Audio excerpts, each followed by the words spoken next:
Je saisis l'occasion pour réitérer nos félicitations au gouvernement du Sénégal, qui a très tôt compris que l'économie verte est la voie vers le développement durable. Cette vision s'est matérialisée par son adhésion au PAGE dès les premières heures en 2014. À travers ce partenariat, le Sénégal a montré son engagement à s'inscrire dans la transformation structurelle de son économie de façon durable et juste et équitable.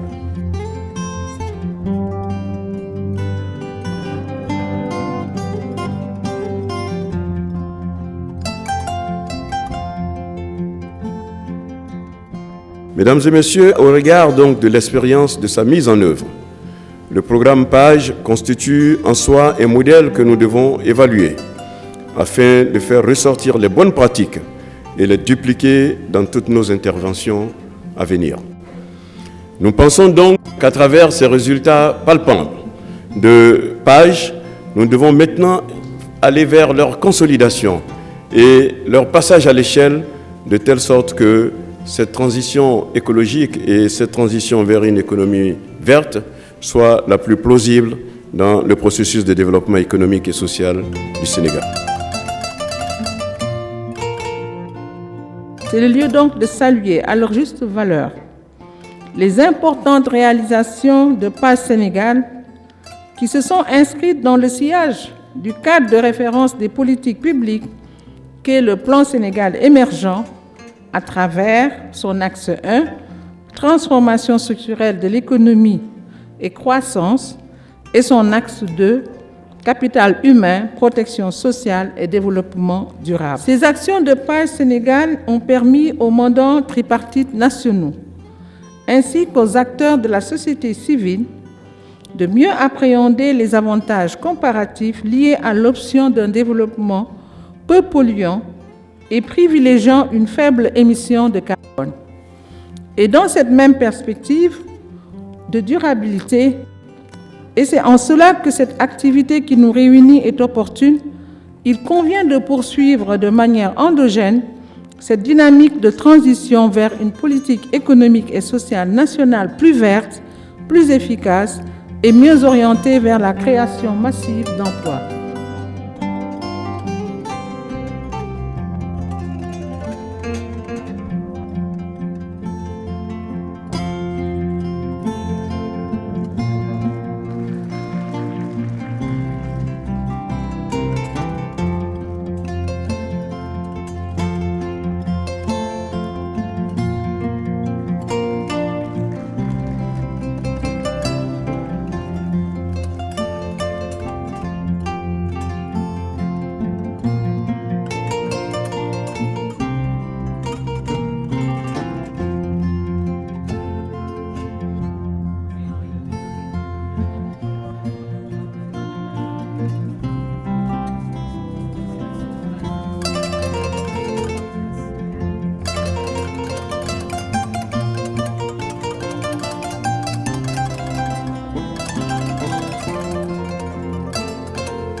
quand nous parlons de pêche au Sénégal, nous regardons nos interlocuteurs dans les yeux parce que nous avons la conscience d'avoir fait du bien.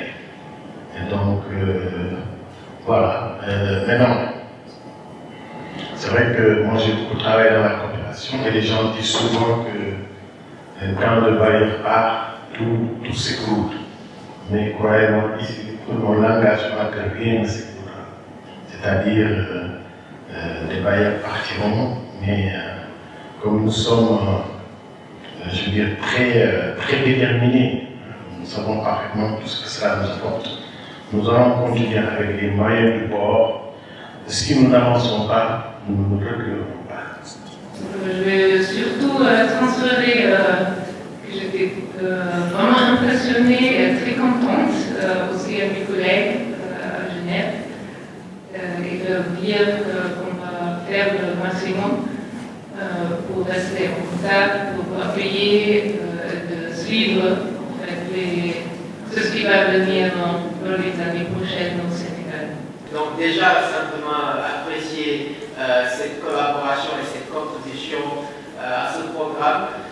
Ensuite, comme le BIT avait été désigné comme l'agence lead de ce partenariat, et comme on l'a dit, c'est la façon dont PAGE a été structurée et ce qui au début en 2013 était une exception dans le fonctionnement des agences des Nations Unies, parce que dans le passé, chaque agence venait dans les pays avec leur propre programme, leurs propres activités. Ici, nous nous sommes mis ensemble en 5 agences avec un programme conjoint, une budgétisation conjointe, un pool de partenaires financiers conjoints. Et nous avons travaillé pendant 8 ans sans nous chamailler à propos de budget. Et ce n'est pas donné. Souvent, les agences des Nations Unies se battent pour prendre une part des budgets.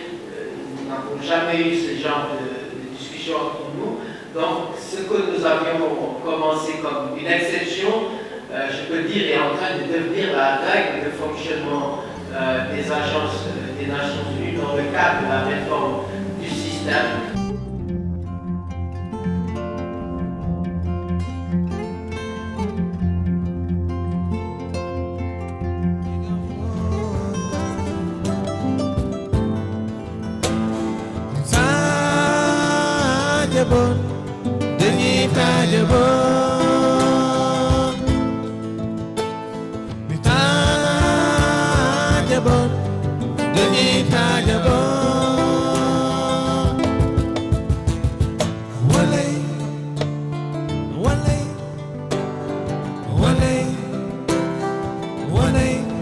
Jambar ñaari malayka la ci kaw lay jóge daanu si sëru mu ni la dégg ma julli nga mu ni la dégg wóor nga